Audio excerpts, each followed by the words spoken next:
On pêche la crevette dans le golfe Saint-Laurent depuis moins de 25 ans. Clément Soucy a été le premier pêcheur à développer ce marché. Et aujourd'hui, son fils Carole a pris la relève. Puis en 1965, mon père avait commencé à faire la première usine de crevettes au Québec, à Matane. C'est là que ça a été lancé pour la province de Québec les premières bases de pêche aux crevettes. Aujourd'hui, il y a 46 permis, 46 ou 47 permis d'émis pour le Québec pêche à crevettes.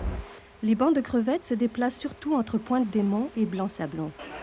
Le capitaine Soucy émet d'ailleurs des réserves en ce qui concerne l'appellation des crevettes dites de Matane. Quand on dit les crevettes de Matane, c'est pas les crevettes de Matane, ça peut être des crevettes de Bécomo, Sept-Îles, Natashquan, Havre-Saint-Pierre. Il y a des crevettes partout, mais c'est surtout basé sur la Côte-Nord, secteur nord.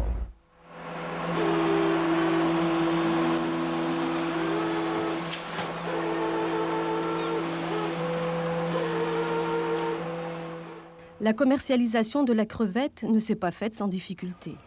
Elle était perçue comme une sorte d'insecte marin et dans la région, on l'appelait la puce des mers. Pour pousser les gens à la consommer, il a fallu faire preuve d'imagination. Les premières fois, on mettait des crevettes sur le quai, la crevette pas arrangée en écale. Personne ne voulait absolument en manger.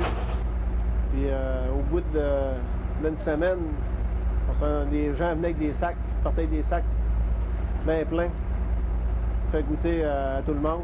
Puis ça a lancé la crevette au Québec de cette façon-là.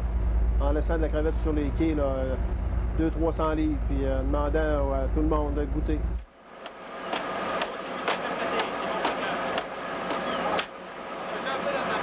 La crevette devint ainsi un mets très couru qui trouva rapidement sa place jusque dans les supermarchés. En fait, client, c'était la population de Sept-Îles, la population de Bécomo, la population de Chicoutimi. Puis il commençait avec la population de Québec. En 75, 76, 77, 78, là, ça a commencé avec Montréal. Puis à cette heure, notre plus gros marché, c'est Montréal-Toronto. L'entreprise familiale a prospéré, le fils a investi pour moderniser la pêche, mais il est toujours resté dans le sillage du père. Mon père a pêché presque toute sa vie, une partie. Moi, depuis que je marche, que j'ai connaissance de la vie que mon père est dans la pêche. Puis pour moi, là, tu peux presque pas vivre sans être proche de la pêche. Je connais pas d'autre chose que ça. L'attrait du large et de la pêche a permis au Soucy une réussite.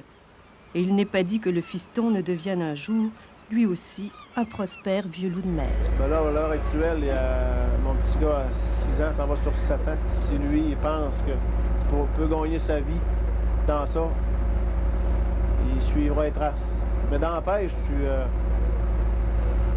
tu peux presque pas t'arriver dans ça en disant mais juste pour une idée de gagner sa vie. Parce qu'il faut absolument que tu aimes ça.